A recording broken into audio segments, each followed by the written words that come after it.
Warahmatullahi wabarakatuh. Apa kabar teman-teman? Semoga kalian sedang melihat ini dalam keadaan sehat semua ya. Amin. Oh ya teman-teman, kalian pernah tahu nggak misalnya nih ada sebuah perkumpulan dengan pecinta sepak bola atau ada pecinta perkumpulan motor racing. Nah, itu adalah sebuah kelompok sosial. Apa itu kelompok sosial? Kita akan belajar ya. Nah, kalau manusia itu dilahirkan memiliki dua keinginan atau dua kebutuhan pokok. Yang pertama, keinginan untuk menyatu dengan manusia lainnya. Yang kedua, keinginan untuk menyatu dengan lingkungan sekitarnya. Nah, kalau manusia tidak bisa memenuhi kedua kebutuhan itu, maka manusia tidak bisa bertahan hidup. Nah, maka dari situ timbullah keinginan atau dorongan manusia untuk memenuhi kebutuhan tersebut. Nah, itu adalah contoh dari kelompok sosial. Jadi, apa itu kelompok sosial? Kelompok sosial adalah kumpulan individu yang memiliki hubungan saling berinteraksi sehingga mengakibatkan tumbuhnya rasa kebersamaan dan rasa memiliki. Sekarang kita belajar mengenai ciri-ciri kelompok sosial menurut tokoh. Nah, yang pertama menurut Robert K. Merton. Yang pertama, ada pola interaksi. Jadi, di dalam suatu kelompok sosial ada yang namanya pola interaksi. Bagaimana satu orang dan orang lainnya saling berinteraksi untuk menciptakan suatu hubungan sosial. Yang kedua, ada pihak yang berinteraksi mendefinisikan sebagai anggota kelompok. Jadi, diri dia mendefinisikan diri dia sendiri sebagai anggota kelompoknya. Lalu yang ketiga, ada pihak yang berinteraksi didefinisikan sebagai anggota kelompok. Jadi, diri dia dinilai orang lain itu juga sebagai anggota dari sebuah kelompok sosial itu. Nah, yang kedua menurut Emil Durkheim. Nah, yang pertama ada solidaritas mekanik.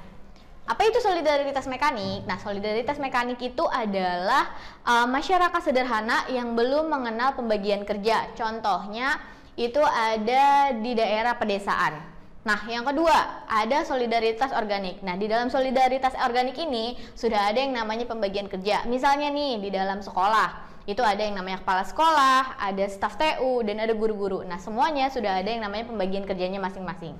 Nah, lalu yang ketiga, menurut Ferdinand Tönnies.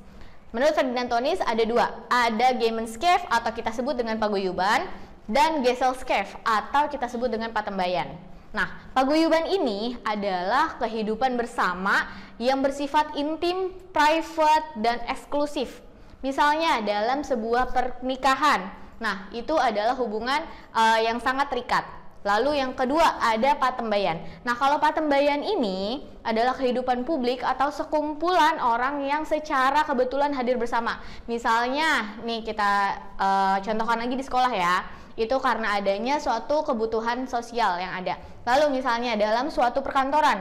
Nah, di dalam perkantoran itu ada tujuan bersama yang ingin dicapai. Nah, itu disebut dengan patembayan. Nah, ciri-ciri yang berikutnya menurut Charles H. Colley. Yang pertama adalah kelompok primer. Apa itu kelompok primer? Kelompok primer itu seperti yang tadi ada di kelompok yang memiliki keterikatan secara intim atau private. Tadi sudah ada ya persamaannya ya. Lalu yang kedua ada kelompok sekunder. Nah, kalau kelompok sekunder itu adalah kelompok sosial yang anggotanya berhubungan secara formal, impersonal, dan segmental. Atau bisa kita sebut dengan kelompok sosial yang memiliki tujuan yang sama. Nah, selanjutnya ada menurut Sujono Sukanto atau kita bisa sebut dengan Bapak Sosiologi di Indonesia. Nah, yang pertama ada jumlah anggota. Jumlah anggotanya biasanya lebih dari 3 orang. Itu kita sebut dengan kelompok sosial. Jadi kalau 2 itu belum kelompok sosial ya. Lalu ada derajat organisasi. Nah, di dalam sebuah kelompok sosial itu ada yang namanya derajat organisasinya. Itu sudah dijelaskan oleh Sujono Sukanto. Jadi setiap anggota kelompok itu pasti ada derajat sosialnya sendiri. Lalu ada derajat interaksi sosial. Nah, itu juga diterapkan atau disampaikan oleh Sujono Sukanto. Nah, ciri-ciri lainnya menurut Sujono Sukanto ada yang namanya kepentingan wilayah. Jadi biasanya di dalam suatu kelompok sosial itu adanya kepentingan wilayah, di mana yang tadi sudah kita jelaskan ya di awal, misalnya ada perkumpulan orang-orang perantau dari Medan atau dari Jawa. Nah, itu biasanya ada kepentingan wilayah. Selain itu, adanya hubungan sosial dan tujuan. Yang tadi sudah saya jelaskan juga ya. Jadi, misalnya di dalam suatu kelompok sosial itu kita memiliki tujuan untuk mempersatukan orang-orang perantau. Nah, di situ yang disebut dengan hubungan sosial dan tujuan. Lalu selanjutnya ada kesadaran jenis yang sama. Seperti tadi, kalau misalnya sudah ada tujuan yang sama, berarti mereka memiliki kesadaran bagaimana cara mereka untuk mencapai tujuan tersebut. Nah, itu adalah ciri-ciri menurut Sujono Sukanto.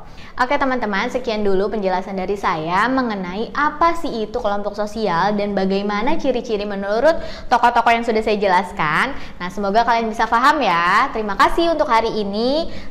Silahkan kalian tanyakan ke saya jika kalian belum paham, dan silahkan kalian diskusikan bersama mengenai kelompok sosial. Oke, terima kasih. Wassalamualaikum warahmatullahi wabarakatuh.